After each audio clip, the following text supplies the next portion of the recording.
buenas noches, estimados televidentes y radiovidentes. 13 de agosto, día especial para los cubanos. Desarrollamos la emisión 2565 de nuestra mesa redonda y hoy estaremos pues analizando los principales elementos de la economía y de la política de Estados Unidos y especialmente el escándalo que sigue, la controversia que sigue a las revelaciones de Edward Snowden sobre el espionaje global de Estados Unidos. Me acompañan esta tarde en este programa el doctor Jorge Hernández, director del Centro de Estudios Hemisféricos y sobre Estados Unidos de la Universidad de La Habana, y también el doctor Luis René Fernández Tavío, subdirector del propio Centro de Estudios de la Universidad de La Habana. En la sección de Internet me estará acompañando esta tarde Aixa Evia, vicepresidenta primera de la Unión de Periodistas de Cuba, quien, como es habitual, estará siguiendo pues las noticias en la red de redes. Con ellos estaremos durante nuestra hora de programa, así que los invito a que nos acompañen. Hoy en la mesa redonda. Prism, portales digitales conocidos a nivel mundial, al servicio de la enorme red de espionaje desplegada por la inteligencia estadounidense. La inteligencia norteamericana espía las transacciones comerciales y las organizaciones internacionales, incluso las europeas. El optimismo gubernamental sobre las mejoras en la economía no logra convencer a una buena parte de los estadounidenses. Son avances de algunos de los materiales que ustedes verán hoy en nuestra mesa redonda. Comienzo, como es habitual, con la sección La Noticia del Día, mirando hacia Colombia, donde el presidente Juan Manuel Santos hoy pues ha cambiado totalmente la cúpula militar en ese país.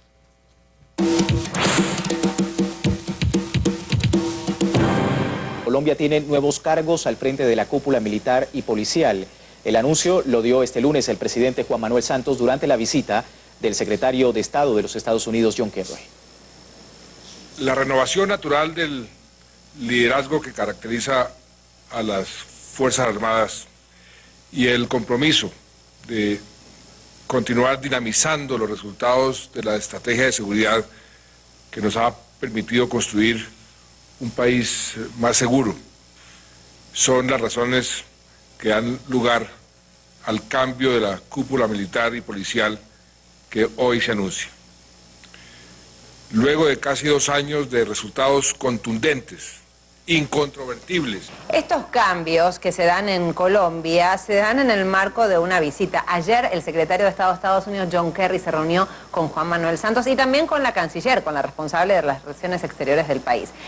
Por ejemplo, justificó John Kerry el espionaje de Estados Unidos como una estrategia contra cualquier amenaza a nivel mundial. Aseguró también que Colombia, voy a citar textualmente, es un relato de éxito.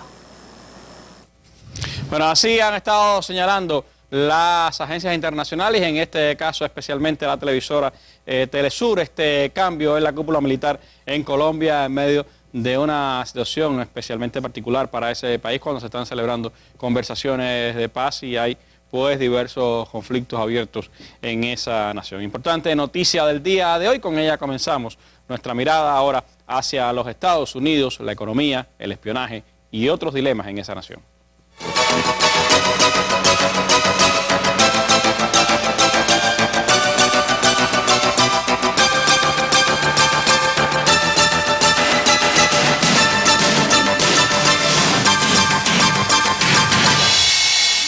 Las revelaciones del ex agente de seguridad Edward Snowden siguen poniendo en evidencia la manera en que Estados Unidos intenta establecer su dominación global, las nuevas maneras y métodos sofisticados de espionaje alrededor de todo el mundo y por supuesto también le han creado no pocos conflictos a Estados Unidos con el resto de las naciones del planeta. La televisora rusa Russia Today transmitía recientemente un material sobre el entramado de espionaje de Estados Unidos y especialmente el papel que juega el a veces olvidado sistema Echelon en este entramado de espionaje. Prism, portales digitales conocidos a nivel mundial, al servicio de la enorme red de espionaje desplegada por la inteligencia estadounidense. Esta historia tan actual hoy día revive el escenario de hace más de 10 años, cuando fue descubierta la fastuosa trama de monitoreo Echelon. Nikki Hager, quien investigó su funcionamiento, afirma que en realidad la lucha contra el terrorismo no es más que una excusa para justificar la existencia de este tipo de sistemas. Al decir que la inteligencia norteamericana está dirigida contra el terrorismo, tratan de mantener al público callado y feliz. En realidad, la inteligencia norteamericana espía las transacciones comerciales y las organizaciones internacionales, incluso las europeas, sus políticas y preferencias, las agencias de seguridad, organizaciones no gubernamentales. Su objetivo es obtener más poder político. Cada llamada telefónica, cada cámara de seguridad están bajo vigilancia, cada una. Una ficción de la gran pantalla basada en la más cruda realidad.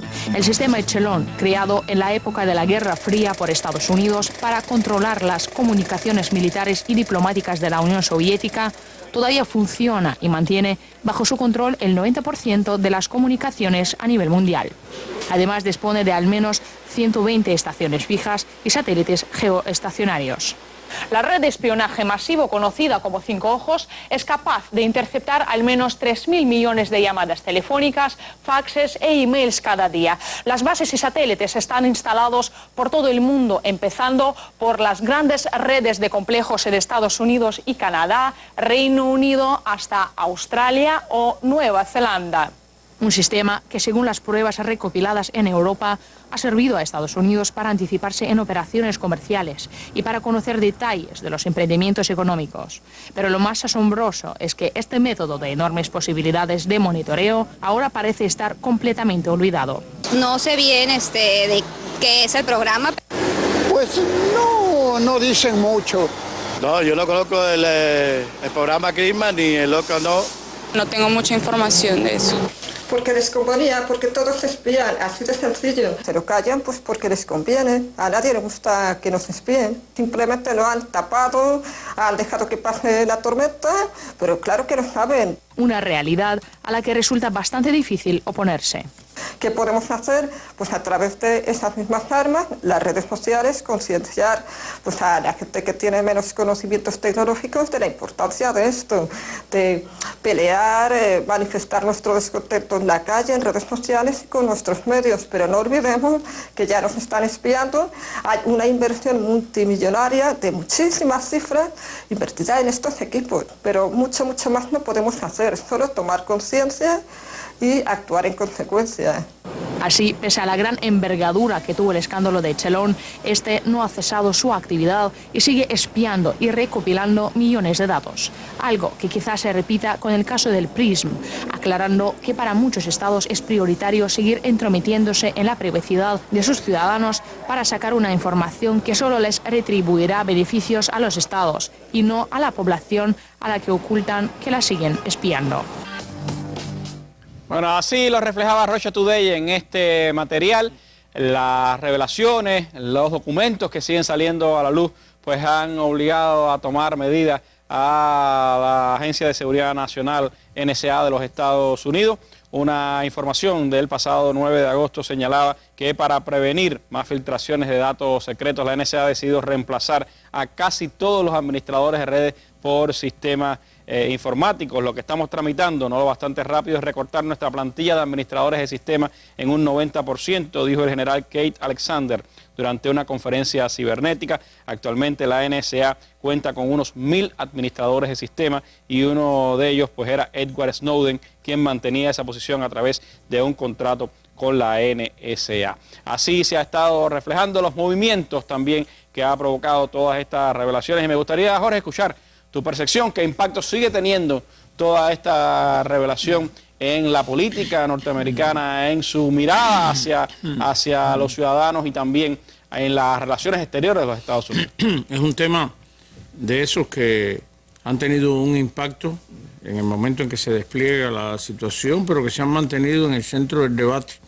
Pudiéramos decir que está en uno de los focos principales de la discusión que tiene lugar dentro de los Estados Unidos, no solamente en los sectores políticos, a nivel de Congreso, de estructuras de gobierno y así, sino también a nivel de la opinión pública, a partir de lo que tú sugerías.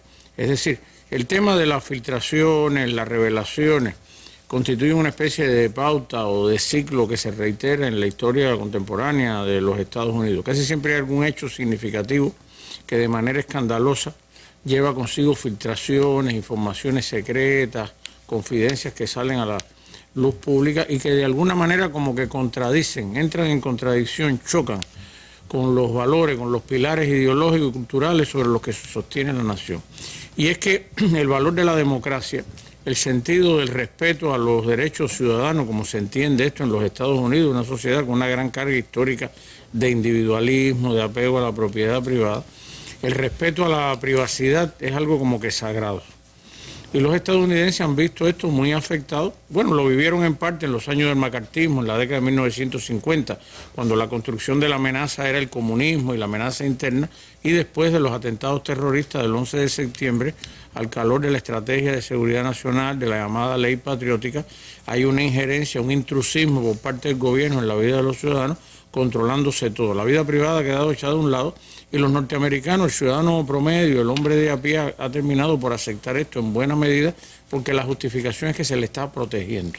De ahí la gran carga de cinismo, me gustaría usar esa palabra con la cual el gobierno de los Estados Unidos está intentando justificar toda esa invasión, toda esa inteligencia global que tiene una expresión dentro y fuera de la nación. Es con un sentido de protección, eso hace que tenga un sentido preventivo y una gran justificación. Sin embargo, esto no es solamente un fenómeno de la política doméstica en los Estados Unidos. Tú decías, a nivel internacional, claro, hay un impacto muy grande. Por ejemplo, el secretario de Estado, John Kerry, estaba en el día de hoy en Brasil. Estuvo antes en Colombia. Y había estado antes en Colombia y en ambos sitios recibe quejas, preocupaciones legítimas por los intereses nacionales de estos países ante lo que es una inteligencia global muy invasiva también que traspasa lo que son las fronteras nacionales.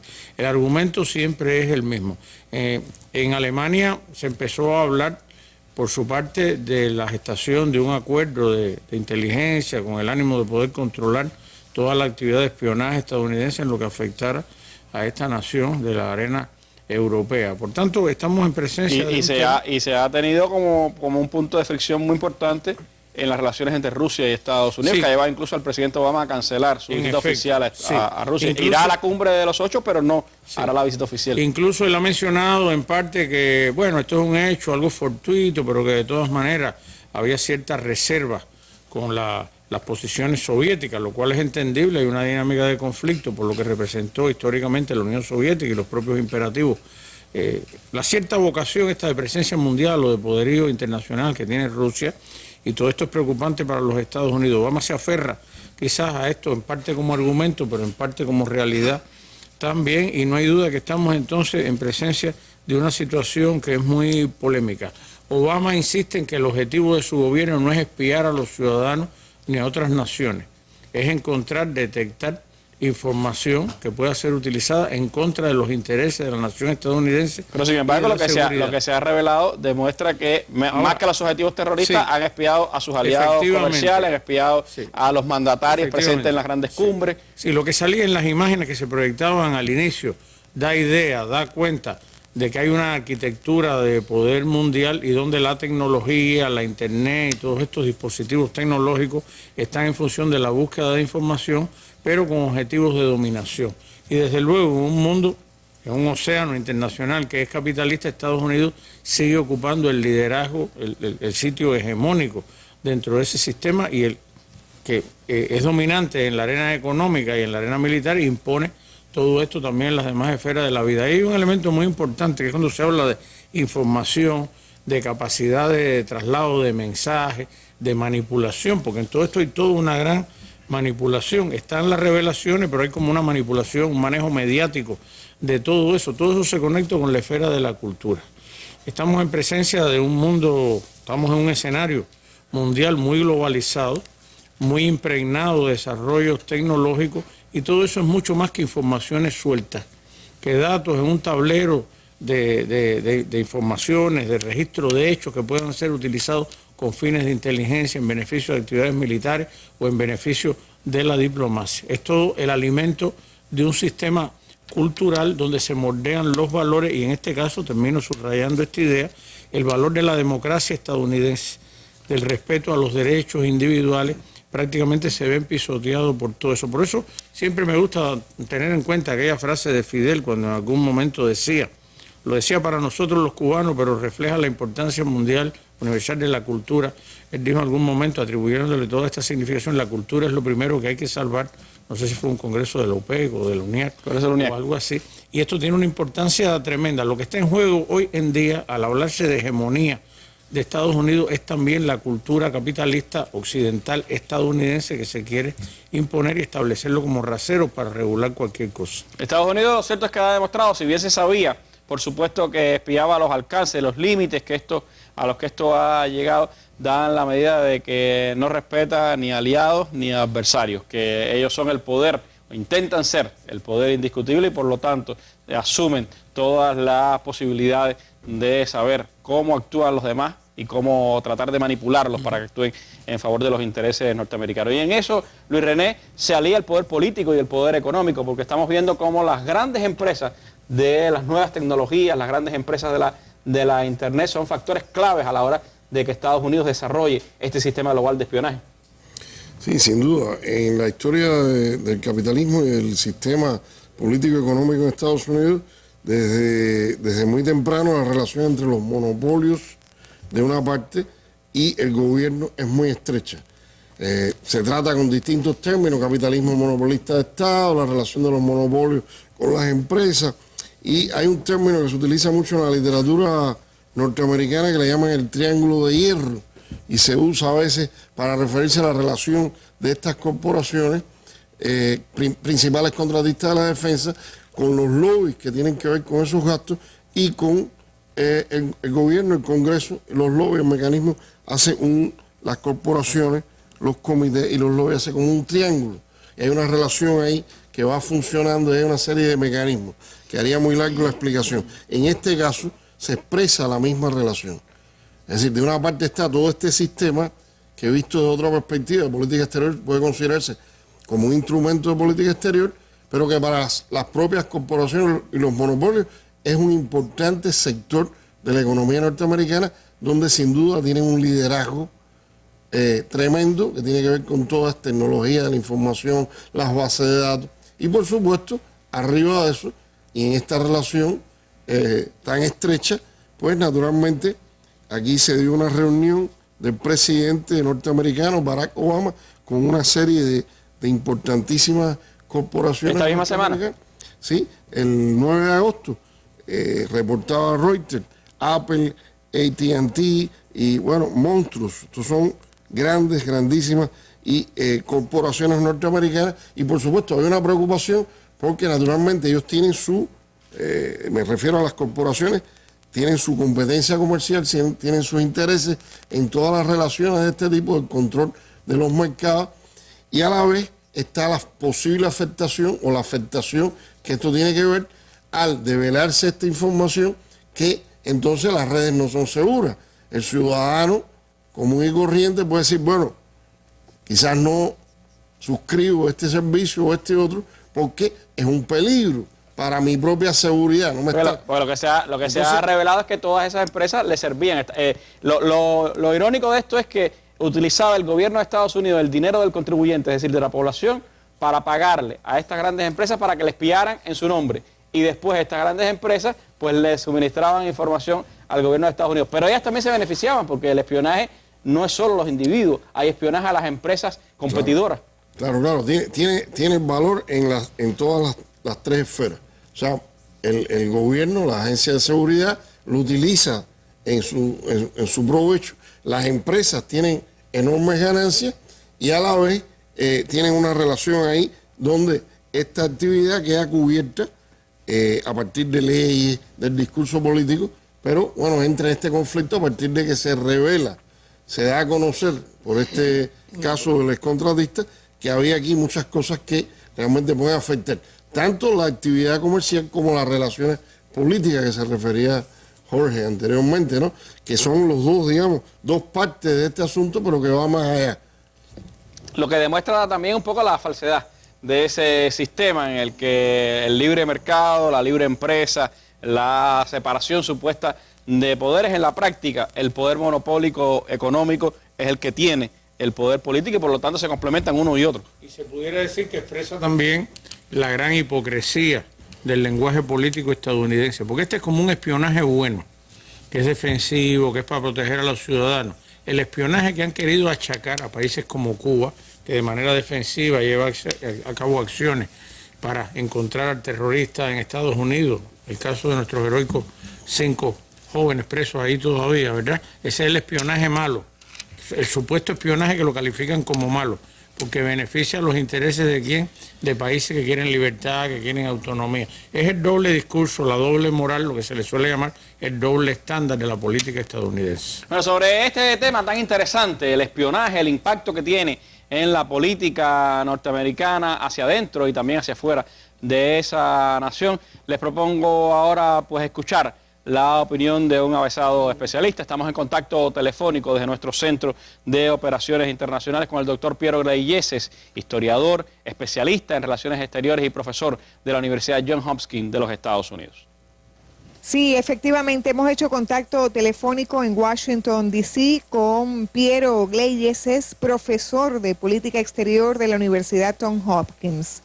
Profesor Gleijeses, nos interesaría conocer qué impacto está teniendo en Estados Unidos las revelaciones de Edward Snowden relacionadas con el espionaje. Mire, dentro del establishment una pequeña minoría considera que le ha hecho algo útil y una gran mayoría, empezando por el presidente de Estados Unidos, por Obama, considera que es un criminal, un traidor, etcétera, etcétera. Y lo más divertido, lo más interesante, digamos, es cómo es tan furioso con el presidente Putin de Rusia, porque le han dado asilo político y la presión que han ejercido y siguen ejerciendo sobre los gobiernos europeos y latinoamericanos para obstaculizar cualquier posibilidad de asilo de Snowden. Es decir, una línea muy dura, pero línea muy dura no solo en lo que se refiere a Snowden, en lo que se refiere a gobierno extranjero, lo que refleja la arrogancia imperial de Estados Unidos, lo que pasó con el presidente Evo Morales. Y esto recibe beneplácito dentro de Estados Unidos. Se considera una cosa correcta y cómo se atreven estos gobiernos extranjeros a desafiar a Estados Unidos, ¿verdad? La presión sobre Venezuela, la presión sobre Ecuador, sobre Bolivia y ahora el pleito con Rusia. ¿Y qué piensan los ciudadanos de esto? Hay un poco un debate a nivel de la opinión pública, ¿verdad? Por un lado hay el derecho de los ciudadanos a mantener su esfera de privacidad y por el otro el deber del gobierno de protegerlo de las amenazas de Al-Qaeda, etcétera, etcétera. Y bueno, es un debate que no tiene una gran fuerza, me parece a mí, pero en la cual la mayoría respalda la posición del gobierno. ¿Quiere agregar algo más? No, lo que yo quería enfatizar otra vez, que lo más interesante de todo esto posiblemente tiene que ver con las ramificaciones exteriores, por ejemplo, el comportamiento del gobierno francés, del gobierno italiano y del gobierno español, hasta qué punto los gobiernos europeos son serviles a Estados Unidos, el servilismo. Y lo más patético, que antes esto se justificaba por la existencia de la amenaza soviética, ahora no hay ninguna amenaza real o imaginaria. Y sin embargo, esta mentalidad de servilismo de los europeos, que es algo que ustedes padecen en lo que se refiere a la actitud de los europeos contra Cuba, es algo que se mantiene muy arraigado. Y para mí, que soy europeo, es una de las cosas que más me choca en toda esta historia.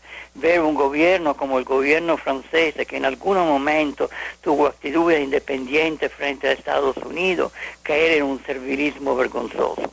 Muchísimas gracias, profesor Gleijeses, por habernos actualizado sobre este tema. Que pase buenas noches. Salúdeme grande.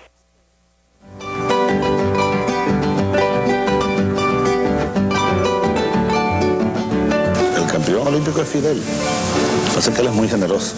Él es el campeón olímpico de todas las olimpiadas políticas e históricas. Ahora, la experiencia del socialismo cubano es extraordinaria, ¿no?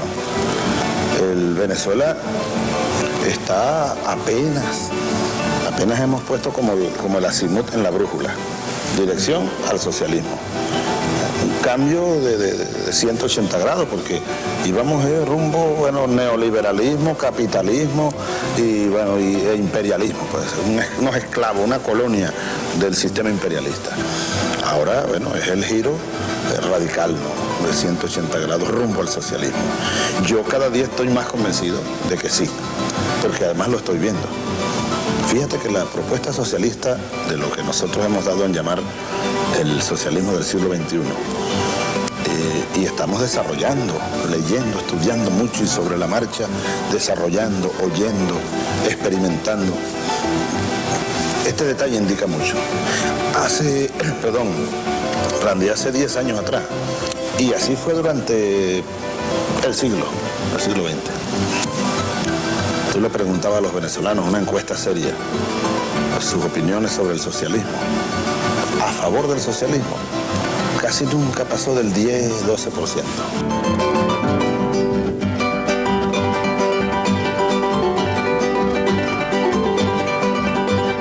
Fidel, tú siempre has sido un Quijote, sin locura, como dijo Napoleón hablando de Miranda. Ahora yo utilizo la frase, 200 años después. Tú eres un Quijote sin locura siempre, pero hoy, físicamente, Fidel es el exacto Quijote, pero no el de La Mancha, el Quijote de La Habana. Hasta la victoria siempre. Venceremos. Usted lo vio aquí en la Mesa Redonda.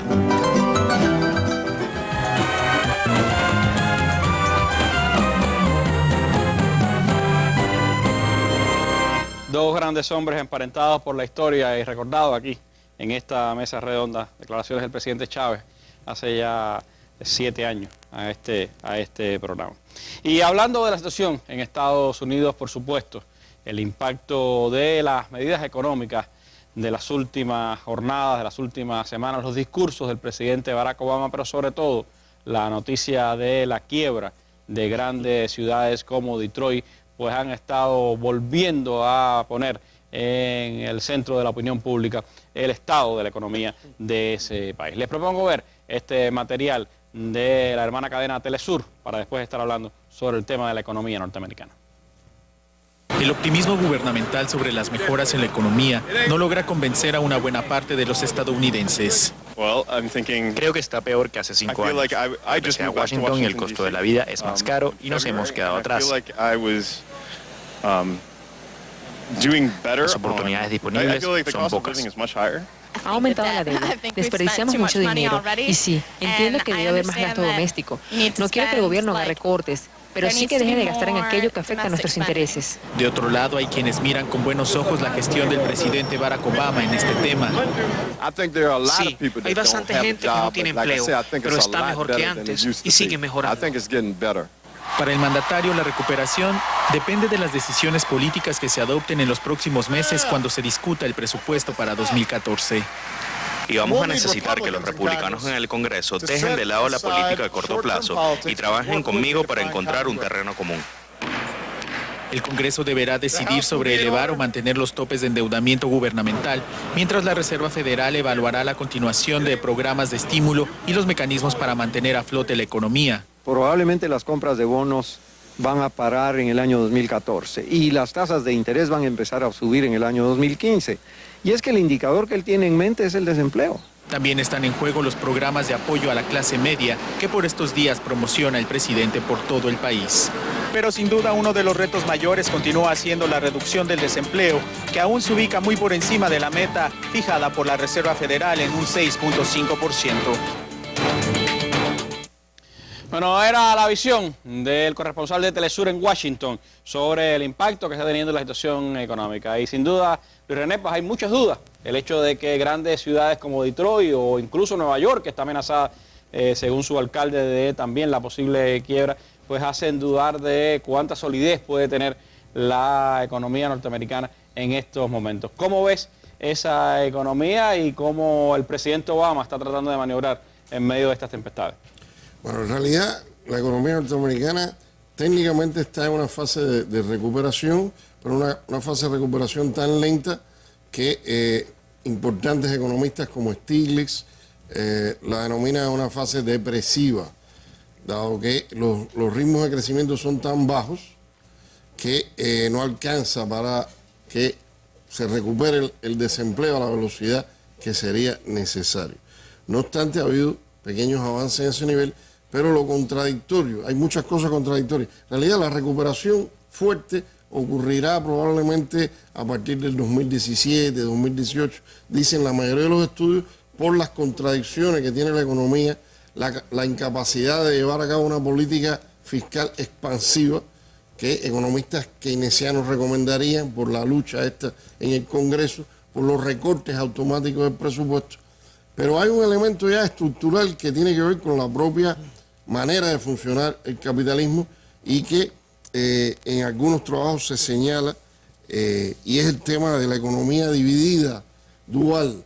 Es decir, al mismo tiempo se está apreciando que el sector corporativo, las grandes transnacionales, tienen ganancias récord con respecto al momento histórico. Por lo tanto, no hay crisis para el sector fundamental de la economía. Para las grandes corporaciones y las corporaciones financieras, sobre todo. Estos problemas como la economía de Detroit, que se mencionaba, y el temor de que esto pudiera suceder en otras ciudades por la misma razón.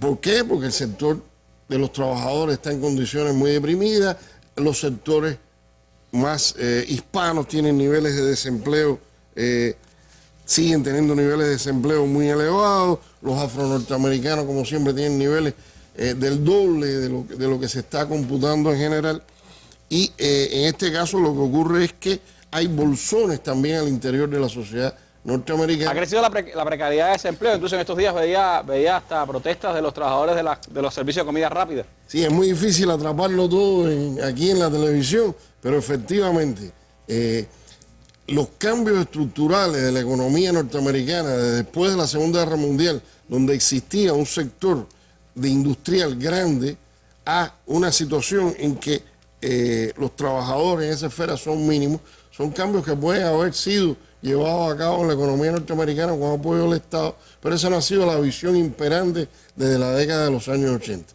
Entonces, esas transformaciones estructurales de cambio de paradigma económico que se inician con crisis, vamos a decir, estructurales del sistema que vienen desde finales de la década de los 60 del siglo pasado, de los años 70, con las crisis asociadas a la subida de los precios del petróleo, que impactaron la industria manufacturera, que impactaron la falta de competitividad de la industria del acero, del automóvil.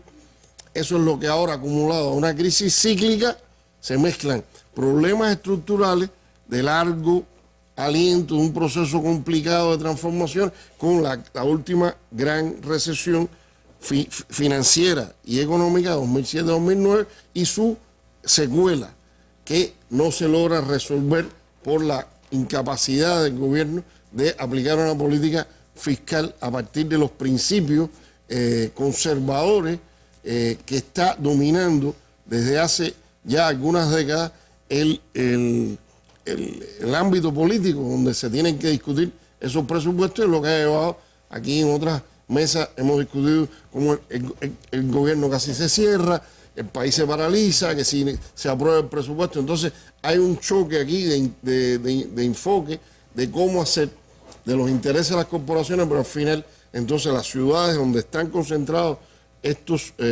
trabajadores, fundamentalmente afro-norteamericanos, como sucede en Detroit o determinados barrios, porque ahí mismo, a unos pocos kilómetros, puede haber una ciudad, digamos, donde los niveles promedio de ingresos florecientes. Entonces, pero el promedio de los hogares norteamericanos, de las familias, crece casi nada. E incluso se considera que los niveles de ingresos, rectificados por inflación y todo esto, pueden estar hasta por debajo del nivel de 2009, que fue cuando se supone empieza con más fuerza la crisis. Ahora, hay el hecho de que el presidente Obama, antes de irse de vacaciones, se fue esta semana de vacaciones a Martha's Vineyard, antes de que saliera de vacaciones, el presidente Obama dedicó sus principales esfuerzos políticos, sus discursos del verano al tema económico. ¿Significa eso entonces que está preocupado el gobierno por el camino, no? Yo creo que la presidencia, Obama en particular, yo creo que entiende el problema, los asesores del presidente entienden el problema, Pero la división no es solo entre las corporaciones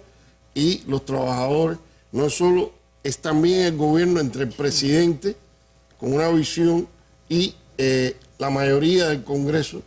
Y entonces esto hace que no haya una política efectiva. La política monetaria la hace la Reserva Federal y sigue tratando de crear una situación de bajas tasas de interés para estimular por esa vía. Y acuñando dinero. Pero eso no es suficiente. El otro poderoso instrumento, que entonces economistas de otro corte sugerirían o sugieren que todavía es posible, a pesar del enorme déficit fiscal, de la enorme deuda, es decir, economistas como Stiglitz, que plantean los riesgos de esa sociedad dividida, que además pone en cuestionamiento problemas fundamentales. La oportunidad de la clase media norteamericana, la posibilidad de que sea una sociedad de oportunidad, eso no está presente actualmente. Y este tipo de especialistas, economistas de gran relieve, premio Nobel, lo considera como un riesgo para la sociedad norteamericana. Y esos son de los problemas fundamentales, y la perspectiva es que esto a la vista no tiene solución. Y con esos niveles escasos de crecimiento, entre un 0 y tanto a un 1 y tanto % de crecimiento en los últimos trimestres, es difícil que haya una recuperación, porque necesita mucho más la economía norteamericana por el volumen que tiene, ¿no? Claro, además las interrelaciones internacionales, la crisis europea, problemas de toda índole, que incluso los mercados y todas estas contradicciones afectan también, pero en realidad por todo eso, hasta que no termine todo este ajuste de estos cortes automáticos, no se piensa que eso suceda, y por lo tanto se está hablando de que se necesitan años para poder cambiar esta situación. Obama no puede, por más que diga, tiene muy poca capacidad para introducir un programa de recuperación de la economía como se requeriría para hacer una reestructuración, crear empleo, reeducación de trabajadores en estas ciudades. O sea, un escaso margen de maniobra la del presidente frente a una situación como esta que afecta a grandes ciudades. El hecho de que estemos hablando de Chicago, de Nueva York, en ascuas, ambas ciudades, por la posibilidad de quiebra, y que hablemos de Detroit, la otrora reina o zarina de la industria automotriz, da la dimensión de lo que esto significa para la sociedad de los Estados Unidos. Les propongo recordar un poco qué cosa significa Detroit dentro de los Estados Unidos en nuestra sección geográfica.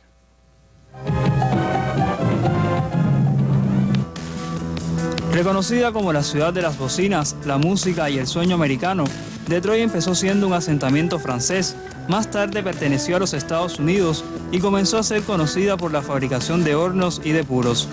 Hace 100 años fue apodada Motor City y en 1920 contaba con hasta 130 empresas de automóviles. Detroit es una ciudad ubicada en la porción norte de los Estados Unidos, siendo la urbe más grande del estado norteamericano de Michigan y la capital del condado de Wayne. Con un poco más de 370 kilómetros cuadrados, alberga a 777.000 habitantes, población que ha disminuido notablemente desde 1950, cuando contaba con casi 1.900.000 pobladores. El colapso de la población ha dado lugar a un gran número de casas y edificios comerciales abandonados y zonas de la ciudad muy afectadas por la decadencia urbana. Este territorio presenta un clima templado, marcado por la influencia de los grandes lagos. Las temperaturas son bajas en los inviernos y pueden llegar a los 32 grados Celsius en los veranos. Históricamente ha sido una región manufacturera en la cual se encuentran emplazados los tres grandes de la industria automotriz norteamericana, la General Motors, la Ford y la Chrysler. Su fuerte dependencia a la industria automotor ha provocado grandes fluctuaciones en su economía, situación que se ha visto agravada en los últimos años por el cierre masivo de industrias y que ha inducido a la actual bancarrota. Bueno, pues una visión de Detroit, una de las grandes ciudades, el último impacto importante dentro de la economía norteamericana con su quiebra reciente, y que da una medida, por supuesto, de los problemas a los que se enfrenta Barack Obama y a los que se enfrenta la sociedad norteamericana en su conjunto. Les propongo conocer más de la dinámica política, del espionaje, de la economía, a través de lo que están diciendo los sitios en internet, y está con nosotros Aixa Evia en nuestra sección.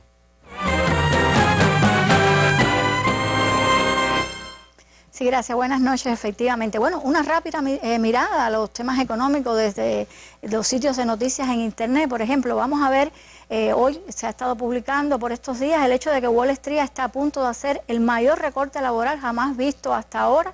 Se dice que este centro financiero estadounidense, Wall Street, reduciría en los próximos 18 meses hasta 100.000 puestos de trabajo, dicen los analistas norteamericanos, y hablan de que la causa podría estar de estos despidos provocada por decisiones de muchas firmas financieras de abandonar determinados sectores. Ahora, otra información que hemos estado viendo del tema económico en Internet es el hecho de que se esté examinando la manipulación de los precios de materia primas estadounidenses. Veamos de manera ampliada el lead de la información y tiene que ver con el hecho de la manipulación de los precios de materias primas y elementos como el aluminio, el gas, la electricidad, que está siendo mirada este tema de la manipulación del precio de las materias primas por las autoridades estadounidenses. Se dice incluso que, por ejemplo, en el caso del aluminio, lo que se ha hecho es que se ha acumulado en los almacenes el aluminio para subirle los precios, y es un tema que está afectando la economía en Estados Unidos. Otra de las informaciones tiene que ver con la deuda de Estados Unidos. Según dicen algunos sitios digitales, podría ser 5 veces mayor de lo que reconoce el propio gobierno. Se dice que podría superar, como dice este sitio en Internet, 70 billones de dólares, unas 5 veces mayor de la versión oficial, según los cálculos de un profesor de economía. Otra noticia está dada por el déficit presupuestario de Estados Unidos, según se dice en Russia Today, que ha crecido en un 40%, y dice que se está comparando la fecha de julio del año 2013 con el julio del año 2012, y se habla de este dato estadístico. Otra información tiene que ver precisamente lo que Randy anunciaba, el hecho de otra de las ciudades que podía estar en bancarrota en Estados Unidos después de Detroit.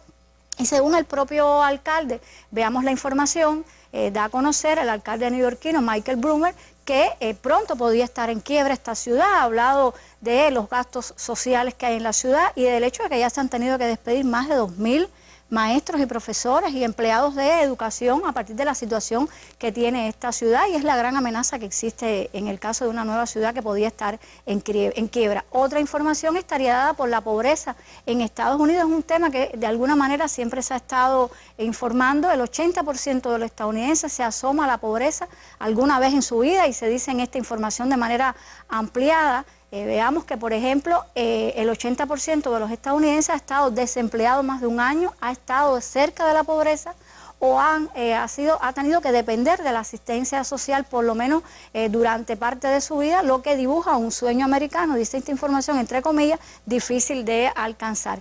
Otra información tiene que ver con los medios de comunicación en los propios Estados Unidos. No han escapado a la crisis, no solo pequeños medios, grandes medios como The Washington Post, que ha sido comprado por Jeff Bezos, fundador de Amazon, la empresa que se dedica a la venta de libros digital y también libros impresos. Se ha vendido el Washington Post por una suma bastante grande, 250 millones de dólares, y lo tuvo que vender una familia que lo tuvo por más de 80 años. Esta y otras publicaciones relacionadas con el Washington Post. Y ampliamos la información, no solo es esta publicación la que ha sufrido, otras publicaciones estadounidenses ante el auge de Internet. Pequeñas y grandes publicaciones, unas han tenido que fusionarse, han tenido que cambiar de dueño, y los medios también han sido afectados. Y termino con una información que tiene que ver con precisamente los gastos que se hacen en materia militar. ¿Cuánto gasta el mundo en armas y en guerra? Bueno, el gasto mundial y en la preparación de conflictos se acerca a los 1,8 billones de dólares. Pero la traigo la información porque es Estados Unidos, a pesar de la situación económica, el país que más ha estado gastando, a pesar que ha hecho una reducción de este presupuesto bélico. Y el dato de la información que ampliamos es que precisamente de este gran gasto mundial, el 39% del gasto corresponde a Estados Unidos. Lo gasta Estados Unidos en armas. Y bueno, como les decía, a pesar lamentablemente de la situación económica. Esta apretada síntesis, Randy, de los temas económicos y de lo que publican los medios digitales. Gracias, Aixa, por estar con nosotros hoy en la Mesa Redonda. ¿Cómo le puso al niño? Igual que usted, el pillo. Está bien eso. El pillo, Andrés. Un estreno este viernes en la Mesa Redonda. Hasta la próxima aventura. Un documental de Miguel Torres que nos cuenta la historia del más cubano de los personajes del cine nacional, contada por sus creadores. Tampoco mi brazo falla cuando yo empuño el machete.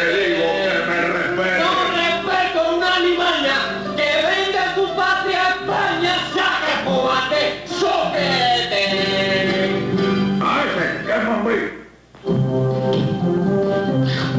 Este viernes en La Mesa Redonda. Un programa para ir más allá de la noticia. El análisis de los acontecimientos internacionales a través de las opiniones de avesados periodistas y analistas de Cuba y otras partes del mundo. La mirada a la realidad nacional a través de comparecencias de directivos de diferentes ministerios e instituciones. El debate de temas del deporte, la cultura, la economía, la ciencia y la historia. Mesa Redonda, todos los días a las 7 de la noche por Cubavisión, Cubavisión Internacional y Radio Habana, Cuba. Bueno, estamos llegando ya, Jorge, a cumplirse el primer año de mandato de este segundo mandato de Barack Obama. ¿Cómo está el debate político en Estados Unidos? ¿Cuáles son los temas que están signando la mayor diferencia dentro de republicanos y demócratas? ¿Cómo marcha la ansiada reforma migratoria que tanto ha dado que hablar en este año? Bueno, sin duda alguna, el contexto es muy complicado, se pudiera decir, es un mapa interno muy contradictorio. Luis René decía, y el profesor Piero Gleigese en la entrevista también, que es un país como muy dividido. La frase aquella que usó Lincoln en algún discurso en el contexto de la guerra civil en el siglo XIX es válida para retratar lo que está pasando hoy, una casa dividida. Por una parte, se aprecia un alto nivel de sistemáticas contradicciones dentro del ámbito legislativo, o sea, entre los congresistas, senadores, representantes, tienen muchas discrepancias en torno a algunos de los temas que tú mencionabas, la reforma migratoria, la propia manera de encarar la postura del gobierno ante la labor esta de inteligencia global y otras cosas, pero además hay muchas pugnas, se pudiera decir, intra e interpartidistas. Los partidos fuera del Congreso tienen distintas fracciones, compiten entre ellos, pero también dentro de cada uno de ellos. ¿Cuáles son los principales temas que están sobre la mesa en estos momentos? Bueno, la cuestión esta de las filtraciones de Snowden ha reavivado todo el debate, toda la discusión sobre las cuestiones de la llamada seguridad nacional. El terrorismo es lo que sobresale, pero desde luego que no es lo único. Es todo lo que es percibido o presentado como una amenaza, la construcción de las percepciones de amenaza a lo que afecta a la ciudadanía y el peligro de nuevos atentados dentro de los Estados Unidos, pero también contra instalaciones y objetivos, digamos, estadounidenses en el extranjero, como son las embajadas, es algo que ha salido mucho por la prensa, ha sido una de las cuestiones que Obama ha destacado. Se habla hasta del cierre de embajadas con fines de protección y eso desde luego es un tema que tiene que ver con aspectos internos, pero que también roza el tema de la diplomacia y de la política exterior norteamericana. Los temas de segregación racial tienen también una importancia renovada a partir del resultado del juicio contra el personaje ¿no? que tuvo que ver con el asesinato del joven negro. Eso ha estimulado toda la discusión acerca del carácter racista de los Estados Unidos. Está sobre la mesa también el tema de los matrimonios homosexuales. En California muy recientemente se aprobó desde el punto de vista legal esta relación y es algo que ha alimentado también a la luz de lo que son los patrones, digamos, tradicionales, de la cultura tradicional norteamericana, que es muy conservadora. Y una sociedad que sigue siendo conservadora. Sigue siéndolo y que bebe de la fuente del puritanismo religioso, esencialmente protestante, que llegó con los padres peregrinos de Inglaterra. El tema de la legalización del consumo de droga, de la marihuana en particular, se sigue debatiendo. La cuestión de las armas de fuego, de la tenencia, de las limitaciones para el empleo y el hecho de portar las mismas. Algo que no se ha avanzado mucho a pesar de los varios incidentes y muertes que se han dado en los últimos tiempos. Es uno de los temas estancados. Hay toda una discusión acerca del modo en que los Estados Unidos deben hacer las entregas de alimentos en los diversos programas de ayuda humanitaria y del otorgamiento de alimentos a países requeridos, ¿no?, de apoyo, sobre todo en África. Y todo el esquema que preside la política exterior, la diplomacia norteamericana, está bajo el lente está bajo el debate dentro, fuera del Congreso, es un tema que recibe atención de la opinión pública, donde desde luego todo lo que ha estimulado o propiciado las revelaciones de Snowden tiene que ver con eso, la relación con Rusia por una parte, inquietudes como las que mencionábamos en el primer segmento, donde Brasil estaba poniéndole, subiéndole la parada, se pudiera decir, a Kerry en una discusión del día de hoy, y una buena parte de los analistas, es como decía Piero Gleigese, unos quizás lo endiosan, lo glorifican y otros lo satanizan, pero muchos analistas hablan de que la política exterior de Obama es una política exterior fracasada, ya que estábamos hablando de que es el primer año de la segunda administración, pero en realidad viene a ser casi como que el quinto año del gobierno. Visto desde una perspectiva integral de Obama, donde trató de recuperar en la campaña presidencial del año pasado promesas de la del 2008 y así ha jugado con su carisma, ha jugado con la manera de presentarse ante la opinión pública y ha recibido muchas alabanzas, pero también muchas críticas. Por ejemplo, el hecho de que se ha presentado de esta manera, le ha tendido la mano a adversarios tradicionales de los Estados Unidos, como Rusia, como Irán o como China, de una manera ha servido para presentarlo. Caramba, tenemos un presidente que es pragmático, que calcula el factor de la oportunidad, los costos, los beneficios, pero otros han dicho esto no beneficia al interés, a las posiciones tradicionales mundiales de los Estados Unidos. El conflicto prolongado de guerra en Siria no ha podido ser resuelto. La situación en Egipto de crecientes complejidades tampoco ha tenido una solución, y en América Latina, bueno, estamos viendo todo este coqueteo con la situación de Colombia y de hecho la persistencia, ¿sí? La Alianza del Pacífico, me dice Luis René, desde el punto de vista de política económica exterior. Estamos ante un mosaico, realmente un tablero estratégico internacional muy complicado, donde Obama, por ensayo y error, está tratando de hacer jugadas que alimenten su imagen. Y a la vez se le va complicando la situación, Jorge, porque ya ahorita entramos en la campaña electoral, sí, bueno, para el medio término del Congreso, ¿no? Ese es el punto, y ahí hay que mencionar también que aunque Obama no puede presentarse como un candidato para un tercer mandato, las encuestas, que tienen su lado subjetivo, pero que también expresan una dimensión relativamente objetiva, lo que hablan es que la imagen del presidente se ha venido deteriorando en todo esto, y lo que le cargan en la mochila, pudiéramos decir, es toda esta filtración que tiene que ver con la seguridad nacional.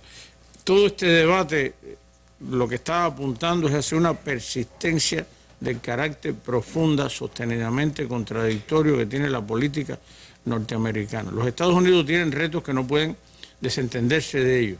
Son el país hegemónico dentro del sistema mundial de relaciones capitalistas. Tienen una vocación de poder, un diseño imperial, un esquema de concertación con los aliados, un esquema de confrontación, lo que se considera como un enemigo, y en ese sentido los retos realmente desbordan la capacidad presidencial de Obama como estadista, como líder político de ese país. Realmente son problemas que no los hubiera podido probablemente resolver otro presidente. Si McCain, por ejemplo, hubiera sido electo en el año 2008 y ratificado en el 2012, también tendría el mismo problema. Habría que agregar ahí que la política norteamericana, que ha sido esencialmente, en muchos momentos difíciles, una política bipartidista, en este momento estamos ante una presencia de quiebra o situación de fractura, no totalmente traumática, pero mucha divergencia entre demócratas y republicanos.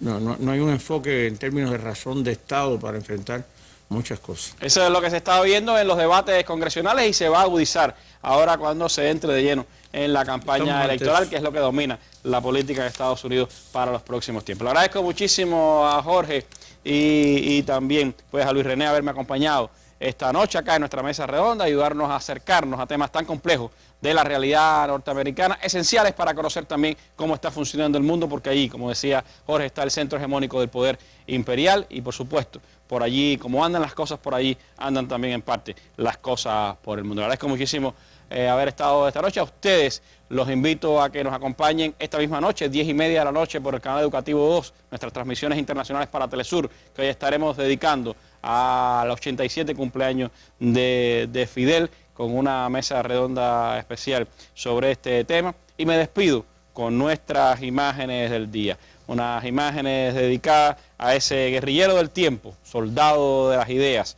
Quijote de las mejores causas, a Fidel en su 87 cumpleaños. Nuestras felicitaciones y las imágenes del día. Muy buenas noches.